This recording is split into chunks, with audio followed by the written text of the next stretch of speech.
then my question is, back to my first question, is the sort of thing we've seen, and I've described it, beheading, burying children alive, et cetera, et cetera. Does this kind of thing go on all the time in the world? We just don't see it, or is this pretty unusual? Well, the reality is that it does.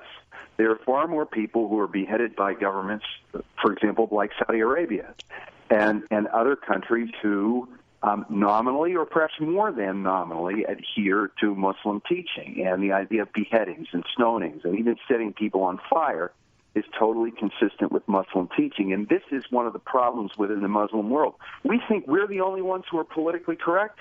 The political correctness that exists within the Muslim world is such that while these kinds of actions, when they're broadcast to the world in an obnoxious way, in an outrageous way, in a provocative way, may be embarrassing to Muslims who are secularized, at the same time they recognize that because it is in line with the Quran and not at all inconsistent with ISIS's claim that it is a purified strain of Islam, they can't criticize it.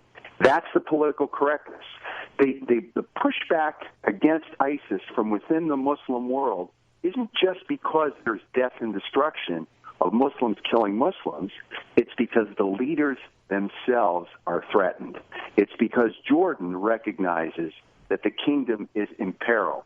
And so when those in power, when the Saudis recognize that their reign is threatened, it isn't beheadings because they know beheadings, because they do beheadings. Yeah. But ISIS can claim the high road because they say, hey, listen, we're following the Quran to the letter. Come and join us.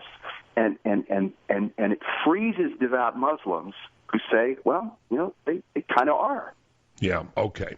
No, I think it's important to bring up in this context, talking about ISIS, it's important to remind people about President Abdullah, King Abdullah, and even President Sisi, who, he's no picnic, but, they're going to fight back against this stuff. But if you've said, as you said, Dr. Welner, that the task here is to be a good Muslim and thus to establish the caliphate, are then these things like beheadings and burying people alive just an unpleasant means to the end and we just sort of look past them?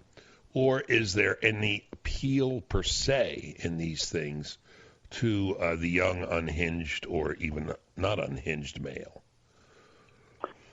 The beheadings and the stonings and the killings that are going on regularly are reflecting essentially an ethnic cleansing that is going on right now in the Arab world, where Muslims who feel that they are the pure example are essentially doing what Pol Pot was doing in Cambodia, to get rid of a segment of the population in order to create the kind of population, the kind of Muslims that they want. The shocking nature of it, the broadcast of it, intimidates people into not fighting. Okay. It intimidates the West into not fighting. Yeah, I guess and yet, maybe. At the end of the day, pardon? I guess maybe. Yeah, go ahead. And so it's designed to do that. It is propaganda by design. The idea of it's done in accordance with law, but the way it's done is in order to send a message and to get people to freeze and to be afraid to fight.